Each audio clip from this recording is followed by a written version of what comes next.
So today I wanted to talk a little bit about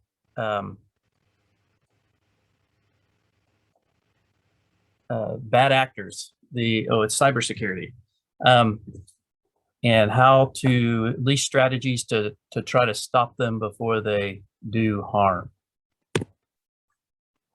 Let's see here if this will work. Okay, so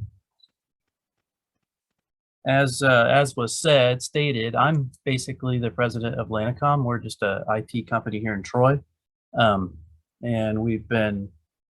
I've been doing this for about 30 years, but we've had this business for about 20 years, helping local companies with their technology as well as some around the country. I also own and run SkyMesh, which is an internet provider here in the dark Miami and Shelby County areas for people in the rural areas. So I wanted to, if we could, I was kind of curious as to who, if you all would introduce yourself. So I don't know who can or who has a mic or whatever, but if can we go through each person? Yeah, absolutely. I'm going to have Kelly go first.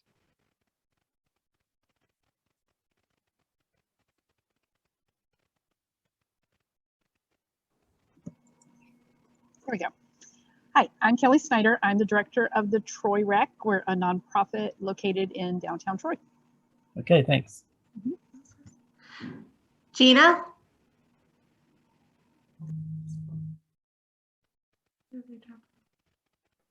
Hello, give me just a second here.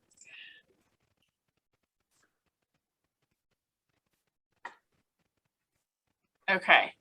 Hello, I'm Gina and the office manager for excellence in dentistry. Okay, good. Kathy Vogler? Hi, I'm Kathy Vogler with Expedient Technology. I'm their communications manager. Hi, Kathy. Dr. Buell? Hello, I'm Dr. Buell. I'm your local chiropractor. I'm over on West Franklin. Nice to meet you. Nice to meet you. And I have Jody? I am here. Hello, I'm Jody McIver, Senior Vice President of First Title Agency. I'm in the Troy office today, but we're from Troy to Cincinnati. Nice to meet you. And Janine. Hi, I'm Janine with the Miami County Park District. I'm the executive coordinator, and I also do our social media. So this was kind of interesting to me to see if it would help us in any way. Sure, thanks. Well, so obviously each of you come here today with a little, maybe you did reluctantly, but you probably did because you're like, what? I need to know more about this. So that's kind of what we're going to do. So the first thing, just kind of a little synopsis. I'm going to go over kind of at a high level. I'm going to try to keep this kind of vendor unspecific. I'm not going to tell you to go use this product or that product. That's not my goal. But I want to tell you kind of just introduce some terms and just kind of try to be as basic as I can, but also it's going to get kind of deep at times. So if you can try to pay attention, and then we can take questions. So the first question is just kind of some things that, some things I searched around and found some stats and so forth. How secure are we? How cyber secure are we?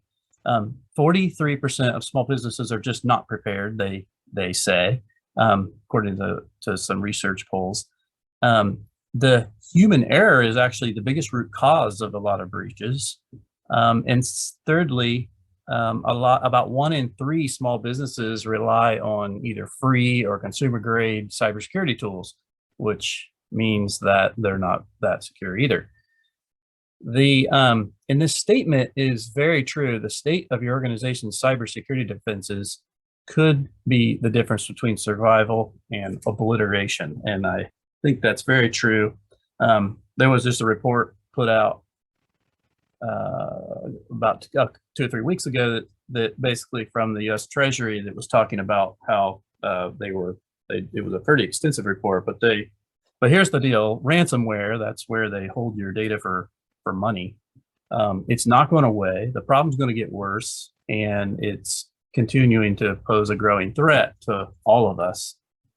And there was also some research done within that report talking about how the ransomware, the bad actors are changing. They're becoming very, very effective. They're more and more effective. So it's not surprising based on some of the things you've seen. It is all over the news. I didn't want to focus a lot on this, but I just like yesterday, I was like, okay, what's going on with hacking today? And this was just all fresh yesterday, just from a search yesterday of just breaches and things in the news. I didn't actually read these articles, but it's just kind of show you that it's real. It's really real. Some terms, just trying to understand cybersecurity. And some of these you know probably, and some of these, if you have any questions, speak up on this one. Just a recap here of terms you've probably been introduced to somewhere along the line, maybe not completely sure what they mean. A virus is a piece of code which is capable of replicating itself, typically designed to just corrupt the system or destroy the data, your data. Malware is typically something delivered over a network or internet that infects, explores perhaps, or steals, or conducts virtually any behavior that an attacker wants to do on your systems, your IT systems. Phishing is basically social engineering, where an attacker tries to send a fraudulent, perhaps message, email or something, social media message that is fake, to spoof or deceive someone, to trick them into revealing information back to them. And a keylogger is a program that if there's a keylogger on your computer that's put in there maliciously, they can log your keystrokes, mouse movements, and even perhaps get your passwords that way, and so on. Ransomware is a big focus, which is probably the threat of ransomware is probably why a lot of you thought this would be worth your time. So we're going to talk about that a little bit deeper. So the question is, what is it and why is it becoming so dangerous? The first thing is just a definition. It's a type of malware that will encrypt your data on your computers, your network, or wherever. Cloud systems are not exempt from this. We've seen things like that happen there as well. Once they have successfully got in and put ransomware, they're able to basically lock you or the users out of your data until you pay a ransom. That's essentially what ransomware is. It's a huge, huge moneymaker. It's successful for these guys, these bad actors. There's quite a few different groups doing this. Even some of them work together. But the reality of it is it's a real threat. And aside from the obvious, where they can gain access to your stuff and it has implications of your financial situation and so on, it can affect you. They basically today, it used to be, well, today they can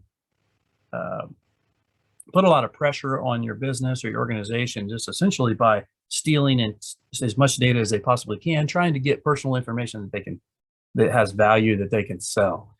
That's actually referred to as a double extortion, where they steal your data first before they lock you out of it. And kind of historically over the years, ransomware is an old thing. It's been around for a long time. I think the first time I seen it was probably 10 or 15, maybe 10 years ago. Pretty freaky at that time, but it was kind of random and just based on a numbers game. Today, that's not the case. They pick very specific targets. They try to find the low-hanging fruit, if you will. And so if you're not, if you don't have some strongholds built up against this, they will target you, and that's a huge issue. So nobody's exempt from this. There is small businesses are easy pickings in a lot of cases, and obviously other larger companies are where the real money is made for these folks. They do a lot more renaissance in they try to learn a lot about, they will try to hack into your systems and try to basically learn about your network, find a way to get a foothold in there, and then they'll map out your network, figure out all your computers, figure out all the devices you have on your network before they make their final attack, which is they'll copy down all your data and then they'll lock up your data in a ransomware and then leave you for ransom. And essentially their threat of copying the data is, well, we're going to release it on the dark web or whatever, trying to get you to pay. So it's a moneymaker for them, and that's why it's so dangerous. I'm gonna stop here at this. Looks like there's somebody else trying to get in here. I'm gonna stop here at this moment. Is there any questions specifically about just kind of the gist of ransomware before I go on?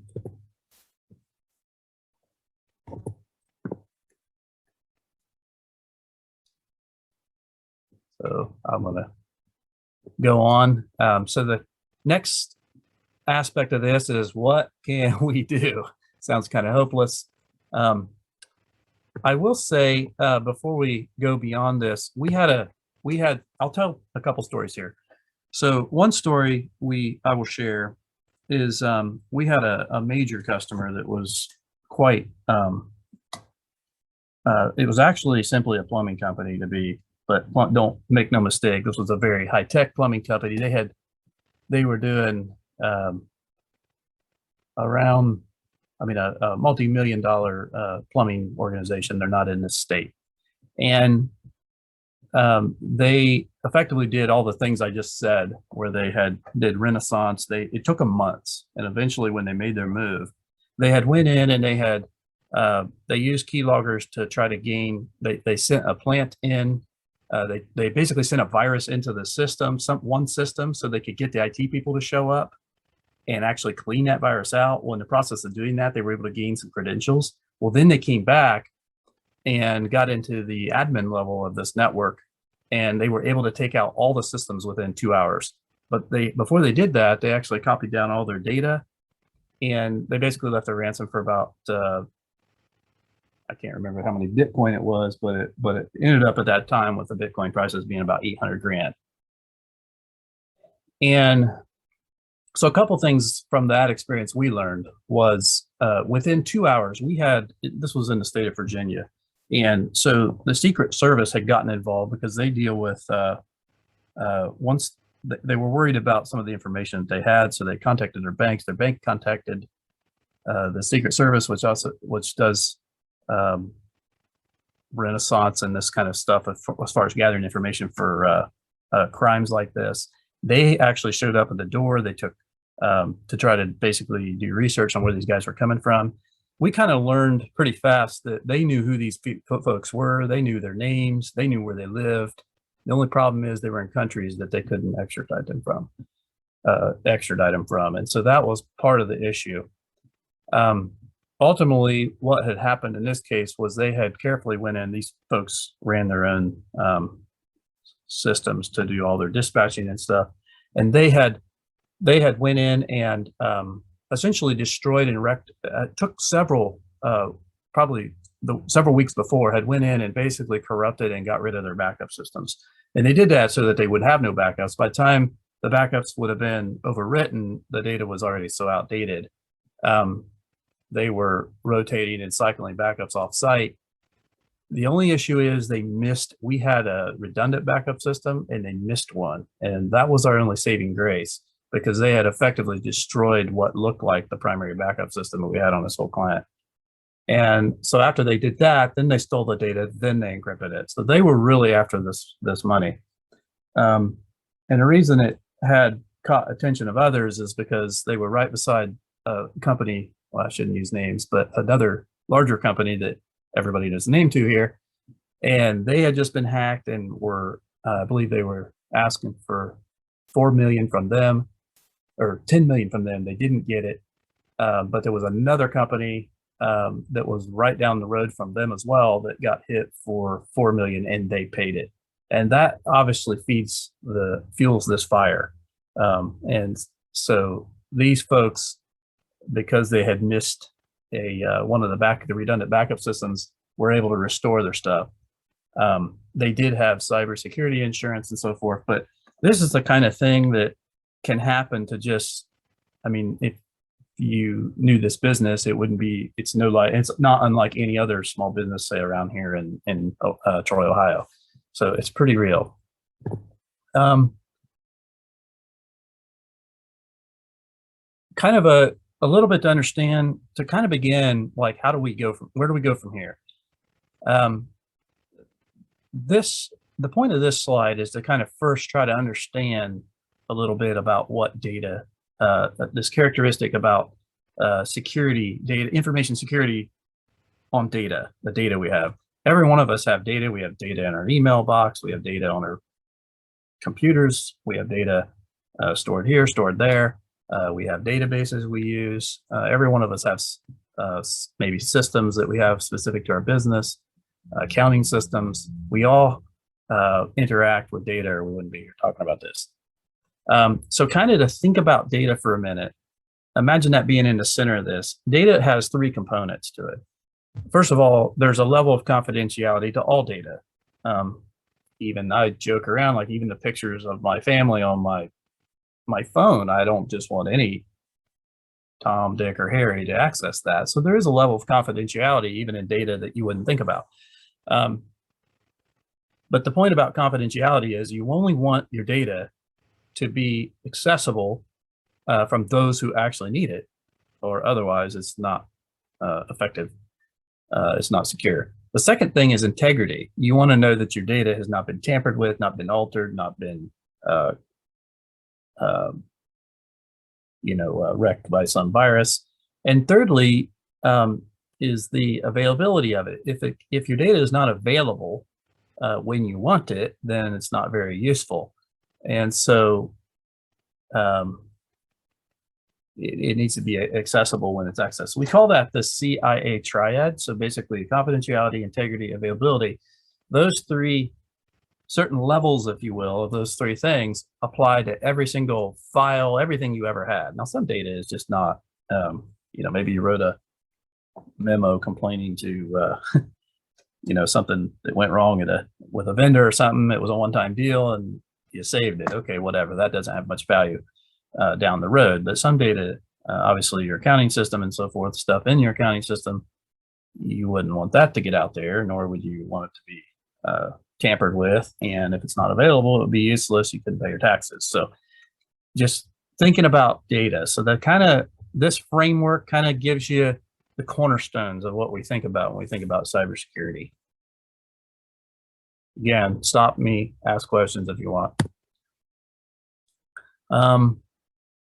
Most companies, and I'm sure most of you, have some cybersecurity tools. And I just kind of generically threw out the typical approach here, kind of from a small business perspective. If your business is, or organization is beyond this, then good for you. But antivirus, antivirus, for a lot of folks is kind of usually just, I'm going to kind of throw some critiques here, so bear with me. But it's disjointed. A lot of times it's unmanaged. It's not centrally, it's untracked. People are using freebie options, Avast, all kinds of stuff.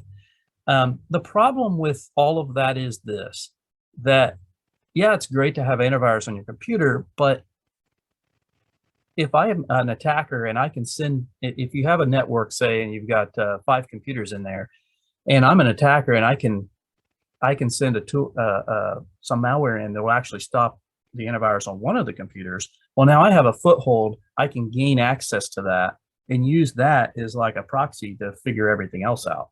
So with it not being managed, and then the end user would have no idea the antivirus is not working or the updates aren't coming in or whatever. If it's not tracked, if it's not managed centrally, then you're at risk, because how would you know that it didn't work?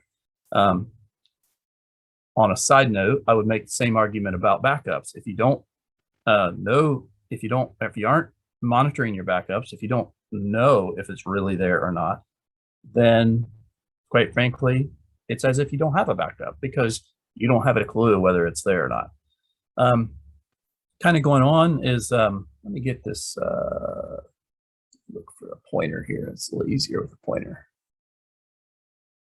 Let's see it. Apologize. Let's see here. Maybe I'll just draw. So that's the antivirus. A firewall, a lot of us have firewalls of some sort, and they do, almost any firewall offers some basic inbound blocking, but in truth, they're not very effective at keeping people out. If you think about a firewall, if you have computers on the inside of a network and you're trying to access something on the outside of the network, and you open up a web browser, say, when you do that, you're actually punching a hole for the firewall so something can come in. Otherwise, you would never get the web page in the first place. So firewalls are actually designed to continually, essentially they're blocking one side of it, but the user is the one that whenever you go out, you're actually sort of creating a porthole, if you will, of people to come back in somehow, some way. And so just basic firewalls are not very effective about keeping people out. Email security, a lot of people use Gmail or Office 365 or some other solution. And a lot of those have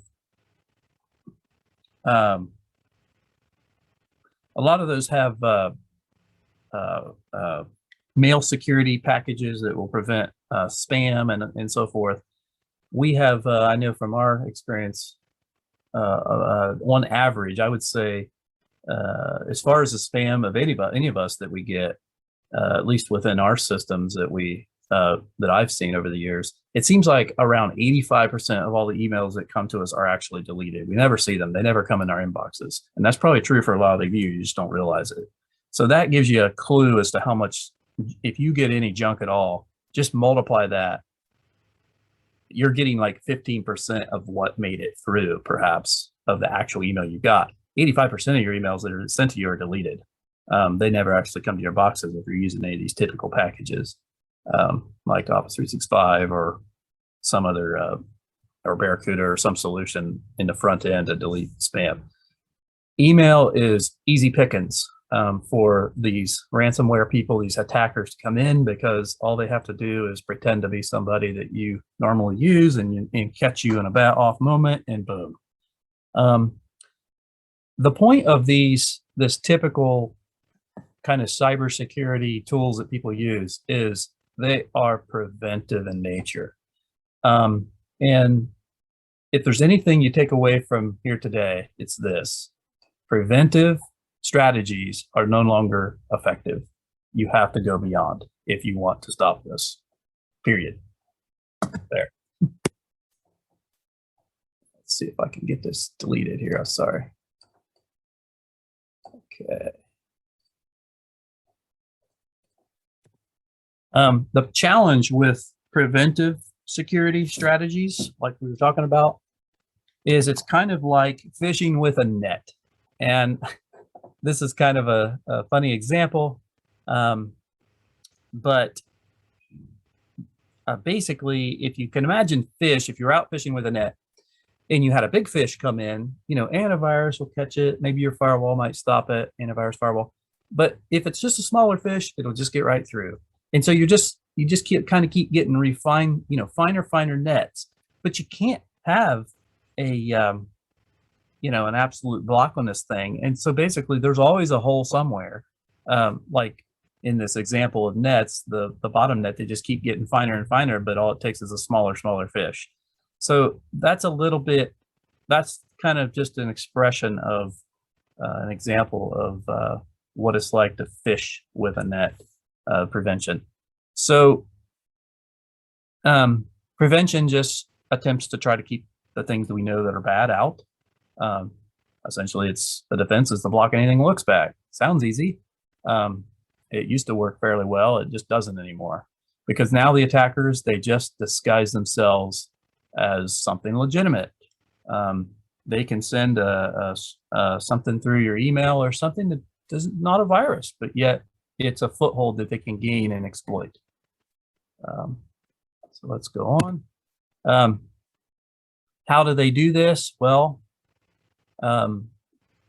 here's a page, an eBay page of login. Maybe somebody's phishing email, somebody's clicked a link. The one on the left is real, the one on the right is not. How do you know? They look the same. They are identical, except for maybe the address bar. There's another example, Facebook, same thing. It's like, how do you know which one's real? They look the same. These guys are very, very good. Used to be they misspelled things, but they've gotten better. These two here, I actually dug out of my inbox. These were actually sent to me somewhere in the last month. Looks like one of them was from 6/1, so actually that's not quite true. These are very dangerous. This one here on the left is total bogus. But the whole goal here is they're trying to say your card has been linked and debited for $159.74. What they want you to do is they want you to call this magical 877 number at the bottom. Because if you call them, then they'll go through the steps of attempting to refund you, which is not going to be a refund. They're going to take money out of your account. We had a company about 3 months ago that called us on a Friday out of Dayton. Again, you would know their names. And they called us, and it was about a Friday around 4:30, so everybody's trying to go home. And within this particular person had called the number, and it was a charge from Best Buy, which you wouldn't think anything about it. They were using It said something about Geek Squad. Well, apparently whoever this person was uses Geek Squad, so they thought it was real. And Geek Squad had nothing to do with it, of course. And so when they called them, what they did was they had them go to, now they shouldn't have done this, but they had them go to a website. You need to get your refund, you need to go here, whatever. Well, in the course of doing that, they got them to download this little thing. Well, when they did that, it took and froze their screen. So it took a picture of what was on their screen and stuck it out on the screen, so that's all they saw. In the meantime, these hackers had went in on the backside and accessed their bank account and took 30 grand out of their bank account. And now hang on, it was $399.99 that they had so-called been charged. So this guy or gal or whoever it was said, well, we'll refund this. Well, he's still on the phone with these people, or this person's still on the phone with the customer. And essentially they freaked out. The bad actor, the hacker, freaked out and said, oh no, I typed too many zeros, help. And what they did was they went in and stole $39,900 some out of their savings account in this business and slid it over into their checking account. So then when they released it and said, can you go check your account? I think I made a mistake. There was 39 grand there. Their goal was to get them to send them back the difference, which was just the weirdest scenario. But this happened. What scared me about this one, what really freaked me out about this was this all happened in 30 minutes. And that was a shocker. And of course they were uncontrollable when they called us. They realized that they had been scammed. So that's just kind of what's going on here. This one on the right is another one. It's a similar thing. And notice it has a phone number, 720-738-4572. So both of these have the same sort of goal. They're out to try to figure out a way to get you, to interact some transaction, make a mistake, and then get you to send them the difference, which that's how they rob you. So just the strangest thing. That's what's going on.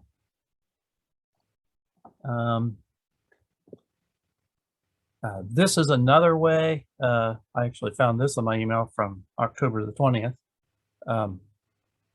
I went back for 6 months, and these were the only 3 that I had gotten that I found in my junk mail quarantine. I was like, okay, here's a good one. This is another one where they're trying to get a phone number there. Of course, I would never open this attachment. I don't know what that attachment is. It's just a so-called PDF. Why would PayPal be sending me a PDF? Furthermore, I could see it's coming from Gmail, so it's not coming from PayPal.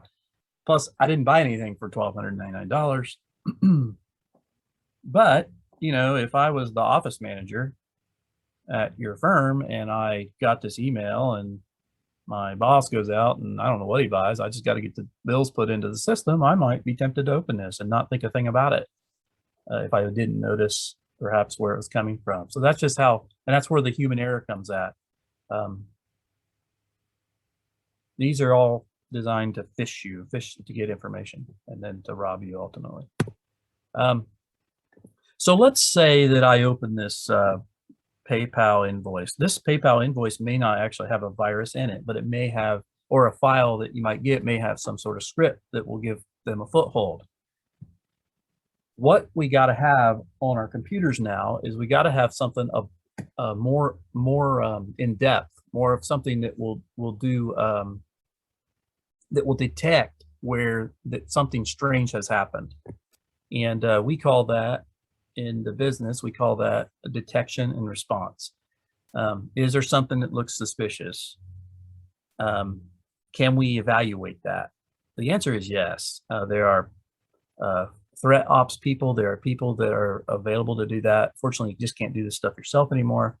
But you can deploy detection and response,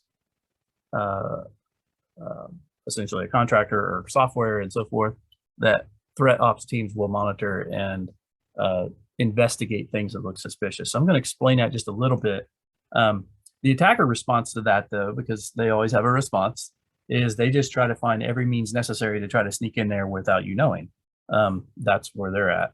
The response, though, is we've got to find the suspicious behavior and then eliminate the traces of these attackers.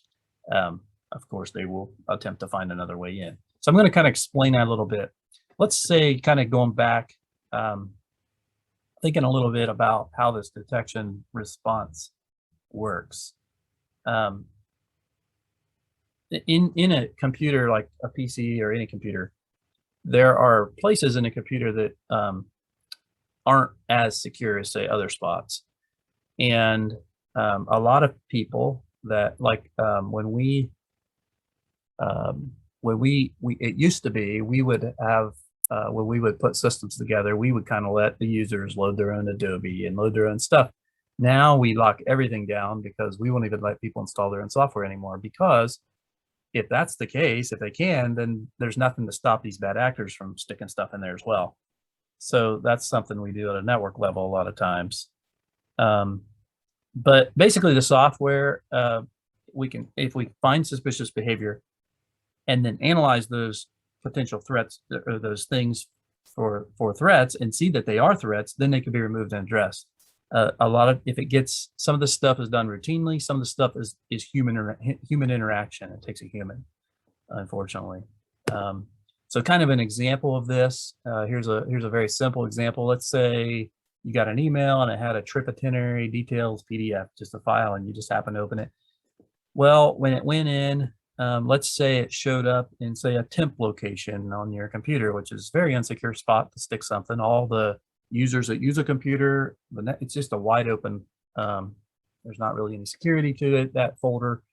Stuff can just be executed from there and so on. So let's say this PDF thing is sitting in this folder. Well, the question is, why is it there? Because normally when you would download something like this trip itinerary PDF, it would go and say downloads. It wouldn't be in this particular location. Is it really a PDF is a question. You know, why is it there and is it real? Obviously, if you look at the picture there and if you know anything about PDF files, you're like, that doesn't look like a PDF, which it isn't. It's a PowerShell script, which will potentially give the bad actors a more of a foothold. And so essentially, if the detection response system or process is to basically look at this file and investigate it, and then to basically a threat ops team to essentially come out or to analyze that, and then to alert somebody, say IT folks or whatever, that, hey, this specific system or the accounting computer has a threat that needs to be removed. It may not actually, the funny thing about this is you would think that looks like, that's not a virus. A PS file, a PowerShell script is just not a virus, but it has the potential to go out and implant one. And so that's what we call a foothold. So today,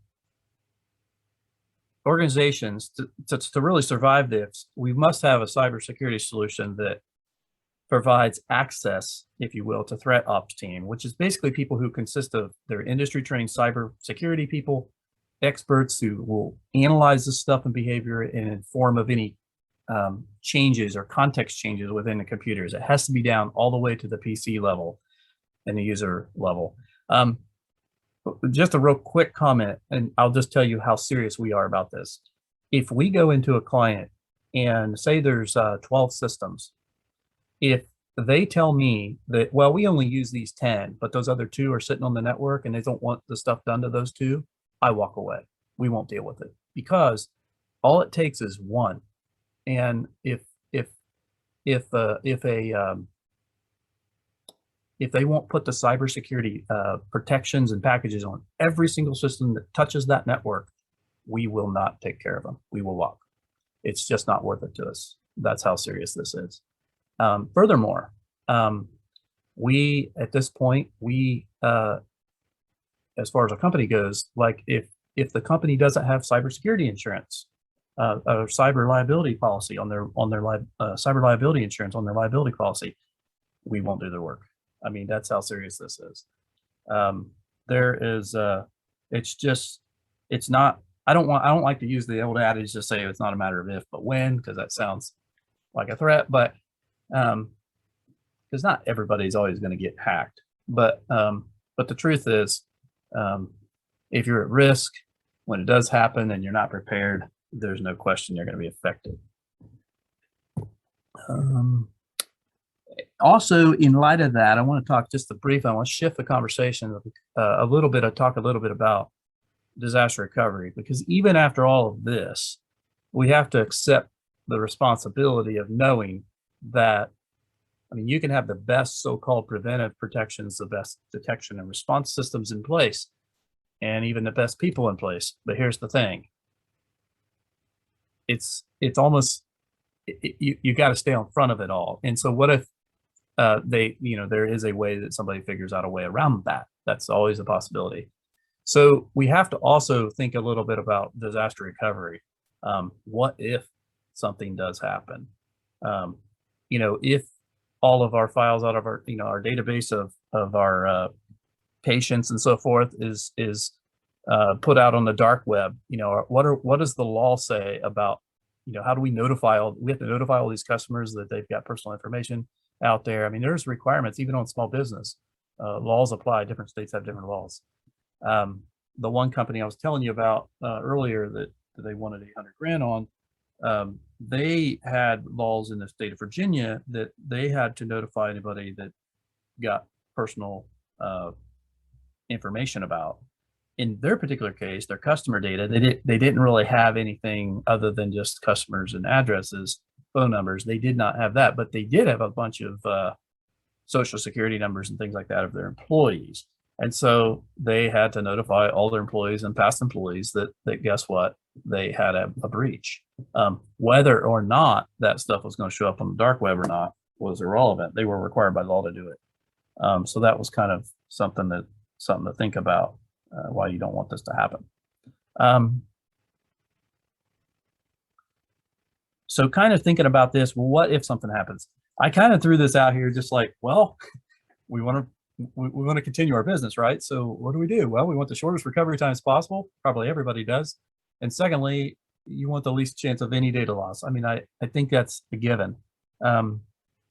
We had somebody here a couple of weeks ago that lost a bunch of data because somebody got, I can't quite remember quite how it happened because I wasn't involved, but they had a bunch of stuff stored on Dropbox. Well, they lost it. It was a pretty bad deal. They were like, and even Dropbox couldn't bring it back, which was interesting. Anyway, so what is exempt? There isn't a best way. At the end of the day, you have to protect yourself.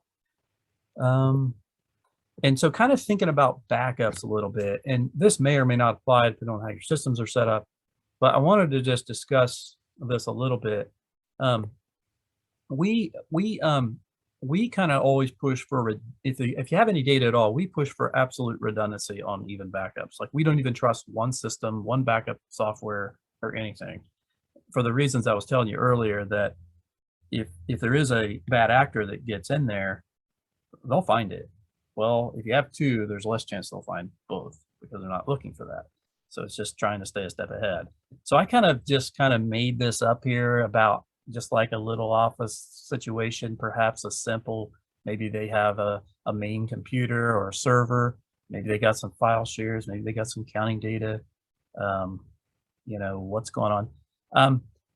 This would be an example of having two backups. So one would be that they are backing it up to something physical on site. Maybe they're taking that off site, that's fine. The other thing would be is maybe they have a cloud backup or something of that same data, so it's off site. So there's essentially two systems going two different directions. The pros and cons of that is the pro is obviously what I said, that if there was a bad actor and they were able to destroy one of these, the chances that you would increase your chances because you actually have another thing they didn't expect. The con of this is that the time to restore something like this, if with a ransomware attack or a complete total outage, like a you know, an act of God or something like that, major hardware failure, is the time to get back up and running is pretty extensive for really any IT company. If you want to be realistic about it, a lot of times if the company say has 10 computers, say, and they have some data and there was and I'm thinking of a pretty bad catastrophe where they've come in and affected everything. I mean, you're looking at a week till things are at least feel halfway normal again. You know, it might be a day or two. You may get some critical systems back up, but I mean, it is a week or 2 weeks of hell and chaos, and for that organization. Now, some organizations are like, oh, whatever. It's not that big a deal. But a lot of organizations, in this particular case, I was telling you about this plumbing company. This was when I first worked with this plumbing company, they were a 2-man band. And in 15 years, they went to 70 employees and they built the whole thing on technology. And they could not survive without it. I mean, without the technology, they couldn't even have grown this business to the multi-million-dollar company they had. And so when this thing happened to them, it really upped the ante. They suddenly wake-up call, had to realize that the technology was the only reason they were in business at this point. I mean, with the size, and they were able to do as well as they did. And so it totally changed their paradigm and their perspective. This is a more resilient, maybe same thing, it's redundant. There's still two methods, but this is more of a resilient, much more extensive approach where perhaps there's virtualization, virtual machines, where the files are running, the accounting servers. I didn't really spell out everything, phone systems or whatnot, and where there's a disaster recovery appliance perhaps on site where things are being replicated. A lot of times we do these about every 15 minutes where snapshots are being taken of these systems immediately, every 15 minutes, say, and then copies of that are being uploaded at night, say, to offsite storage, cloud storage. And now here's the beautiful thing about this is if there's a major disaster, major outage or something of that sort, or if the building burnt to the ground or whatever, these systems are all bootable out in the cloud. So basically the cloud, the whole entire company can essentially run in the cloud if that need be. This is about the best approach ever, in a sense, for small medium businesses, if they deem the technology is absolutely essential for what they do. The typical cost of something like this is it's just more of a monthly fee thing. So if somebody has, I'm just thinking out loud here, but you know, say a company that has 50 employees or whatever, cost of doing something like this is probably around $500, $600, $700 a month to keep this intact. So that kind of gives you an idea of what I mean by expensive. But for the companies that we have that do this, they see this as absolutely cheap insurance because the cost of being down, not being able to, in the case where I was telling you about this plumbing company, we kind of ended up figuring it cost them around $250,000 before they really got everything back up to going. They didn't have to pay no ransom, but it was an insurance claim, and so that obviously paid a lot of the fees for the recovery part. But there was soft costs and just intangibles and customer frustrations and just scheduling conflicts, and they used their systems to do scheduling appointments, and that was a train wreck. And it just, you just don't know what that really costs. And then of course there's employee costs and so on. So it's just, when they saw some approach like this, they jumped on board. They thought, well, this is way cheaper than what we just went through, and that's kind of where they ended up. But that's kind of this is I realize there's a lot of information on this, but I want to carefully go through this. What does a complete cybersecurity framework look like? And you're going to see I'm going to try to do this. So this is, there's identify, protect, detect, respond, recover. Protect, detect, respond, recover. There's kind of these 5 things that have to be dealt with to really be, we'll say, cyber secure. The first thing is identify and identity, and that has to do with working with, say, a vendor, an IT vendor of sorts that can put in management tools that can identify and track security threats and so forth, kind of bring everything into a central hub, if you will. Again, to kind of know what your assets are, inventory management, knowing what kind of what your IT assets are. If you got a computer in the back room that nobody thinks about, that is a potential problem. But knowing everything about that place is very important. And this is by no means completely extensive. I just kind of wanted to walk through this a little bit to give you an idea. Protecting the protection side, obviously having an antivirus that's centrally managed and controlled, that is monitored. That's a key word you're going to find here. A firewall isn't just a generic box that keeps people out. It needs to be a security appliance that can scan traffic as it goes across, protect you against the denial of service attacks and things of that sort. Stuff that happens. We like to do the ones that have some antivirus protection even at the gateway, because our philosophy is if we stop 2 things at the gateway, that's better than dealing with it once it gets in. These things are well worth the money. Unfortunately, there's monthly fees associated with it, but if you don't do it, you're just a risk. You're at risk. DNS filtering, content filtering, DNS filtering is essentially designed to try to limit the content that users inside the network can go to. I mean, if you're a medical office here in Troy, Ohio, why do you need access to data from Russia? I mean, do you speak Russian? You can use geo filtering, where you can basically block all access IP internet traffic from those countries if possible. Can't do that for every business, but you can if you want to do that. Also limiting content, meaning I don't just mean like users not being able to go to porn sites, but like users inside the network not being able to go to sites that are known to have malware. Maybe even keeping people off social media if they don't need to be on social media. These are all strategies to try to prevent. We don't currently push 2-factor on all the computers yet, but I'll tell you, it's coming. We do have several companies that I've rolled this out because they're working with government contracts and so forth, and so they're required to. I see this as going to be something that we're going to probably be pushing because of just the risk. If somebody does gain remote access and at 3 a.m.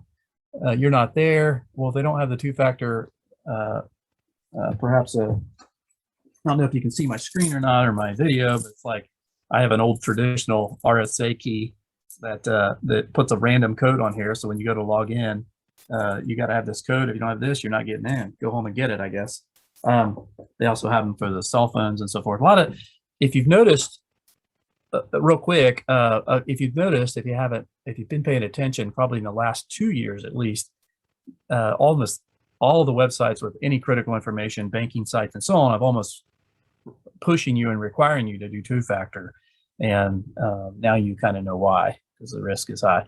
And one of the most important things you can do is phishing training. And we use companies, third-party companies that promote phishing training or sponsor this for our organizations that we work with. But training your users of how to identify, kind of like I was showing you those emails a little bit, just training people and understanding, how to identify these bad versus good emails if you can. Unfortunately, human error always is a problem, but having some training, some periodic training for new hires and existing hires is important. So that's strategies to protect. Another one that nobody thinks about on the protect side, I don't have listed, is I know in our company, a lot of stuff has moved to the network. So we're doing phone systems on the network. We're doing control systems on the network. We're doing not just computers and printers and stuff. We're doing security cameras and security systems on the network. So all these things are on the network. Well, today we take all those networks and isolate them so they're all independent networks, so they can't talk to each other. Because why does a camera that talks to the DVR need to talk to my phone, which needs to talk to my computer? That doesn't need to happen. My phone just needs to talk to the phone system. My computer needs to talk to my server and my internet, and my I don't know where I stopped, but the point is, a lot of these systems don't need to talk to each other. So if you can isolate and layer your network into 4 or 5 different independent networks, very good thing to do. We quite a few years ago started pushing isolated networks for like Wi-Fi, because we walk in these businesses and people had their Wi-Fi password posted on the wall, which I don't have a problem with as long as the Wi-Fi password doesn't get you on the corporate network. So we'll build a separate network that's just for, hey, come to our conference room, we use our Wi-Fi, here it is, but you cannot you can't even physically, your computer cannot touch our server or the computer behind the desk, because those need to be on the corporate, the private network, secure network, and then we have a public network. So you kind of have these layers. That's something you can do because you can't control if you have people visiting what they've got on their computers. They could be a threat, or they may have something on their computer they don't know about, these bad actors. And next thing you know, they're mapping your network out. So that's pretty important. Ironically, a little side note on that, a lot of times we make the passwords for our Wi-Fi like super easy, name of the business 123 or something, and then the password to get onto the corporate network is like random letters and numbers. You gotta go look it up, and that's kind of helps to prevent people from just putting willy-nilly machines or taking their phones. Are a big deal because everybody joins on the Wi-Fi because they don't want to use their data. But if they're getting on the Wi-Fi where all your computers and everything else is, you're putting your network at work. You're putting your stuff at risk. So those are strategies for protection. Detect is something called EDR, which is basically defined as endpoint threat detection, response, and continuous monitoring of that. That's kind of what we were talking about, detecting and responding. It's a piece of that to make that stuff happen. It has to be continuous. It's got to be active. It's got to go to somebody. None of us are smart enough to do this on our own. There are people and companies that do this. And vendors, IT vendors, a good managed service provider has all solutions for all of this. So this isn't like you can go to Staples and buy a product and say magically it'll work. It's just those days are over. Those days are past. This next part here, SEIM, is security information and event management. The point of this is to track and keep track of both real-time and historical, the events, security events that happen on your network. Perhaps attempts to gain access, perhaps malware that got found on Martha's computer, or perhaps, last night, why? Was she visiting some website yesterday and didn't know what? Tracking what's happening is also important. Kind of, it kind of goes back to my statement, if you're not monitoring it, it's as good as nothing. Or if somebody's not monitoring it. The other thing is response. So MSP, managed service provider, employ a managed service provider that is cybersecurity focused. I can't stress that enough. There are companies out there that do that. We're one. I'm not here to try to convince you of that to go with us at all, but find one you're comfortable with. PSA is what that stands for is professional services automation. And basically, so this is our response to these things, is you need some sort of software to keep patches and all your systems updated and right up to where, so that they're as secure as possible. Again, if you just say, well, I'll do it on my own, well, that's fine. But is Martha down at the other desk? Is she doing it? Is someone else doing it?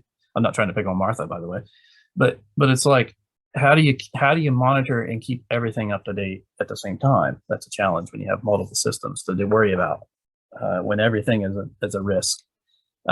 Security Operations Center, having the people, the processes, and the technology to deal with threats.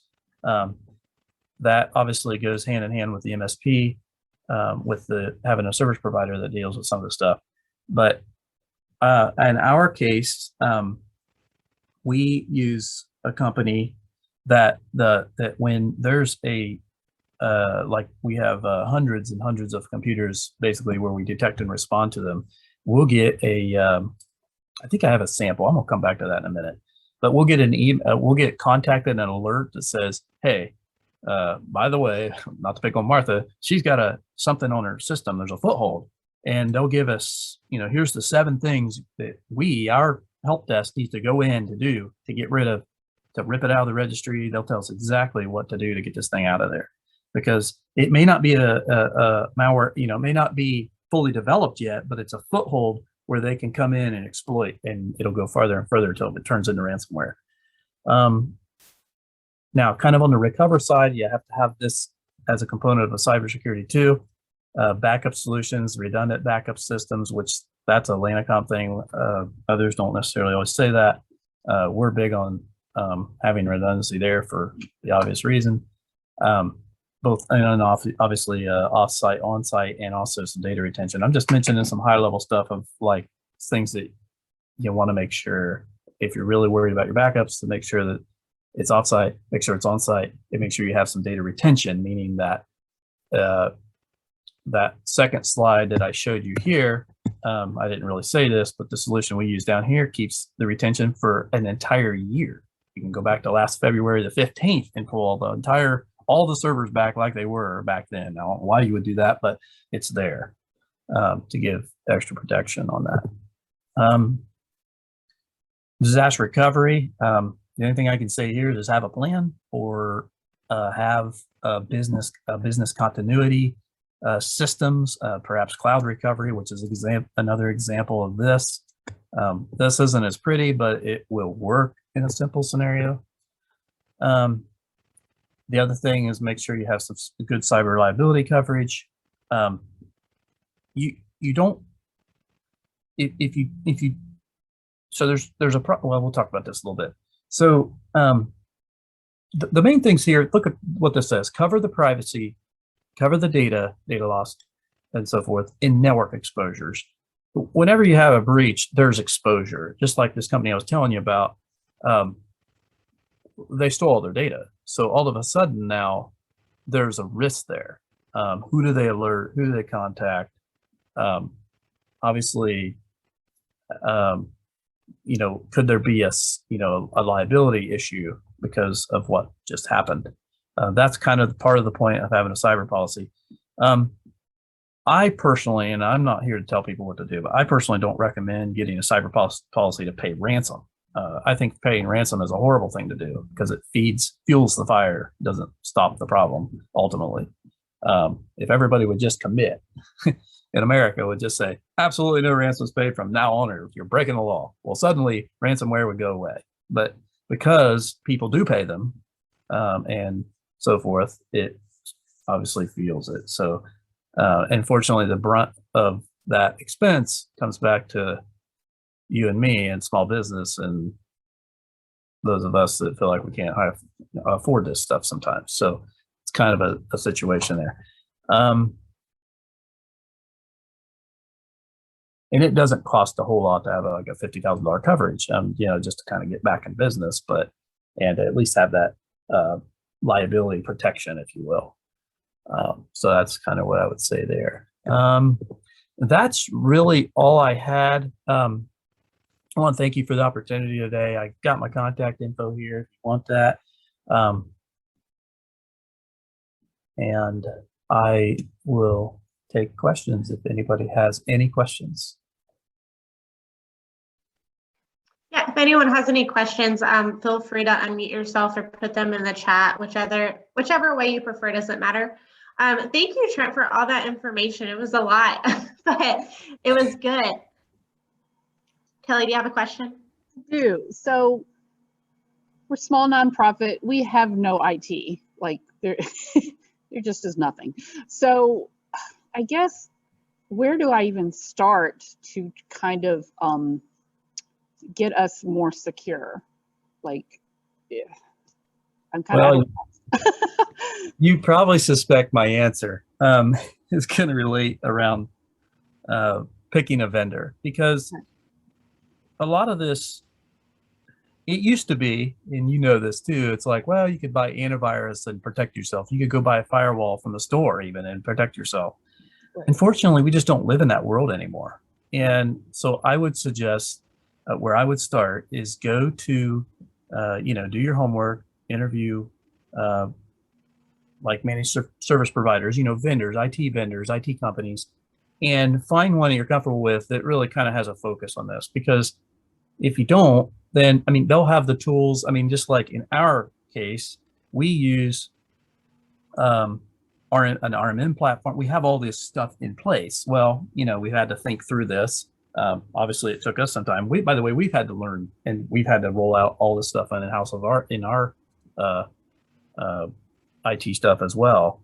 But trying to get a good vendor, that would be where I tell you to start, and then try to make sure they at least, I don't know if you can screenshot this slide, but make sure they at least cover this, not just protecting, but detecting and responding to threats as they come about. That is a key. And then obviously, with some of the things I was telling you about the backups, it's like people don't realize how, at the end of the day, and I've heard this recently from somebody, a person I was visiting, and it was just like, well, we have our stuff in the cloud. We don't have to worry about it. Oh, really?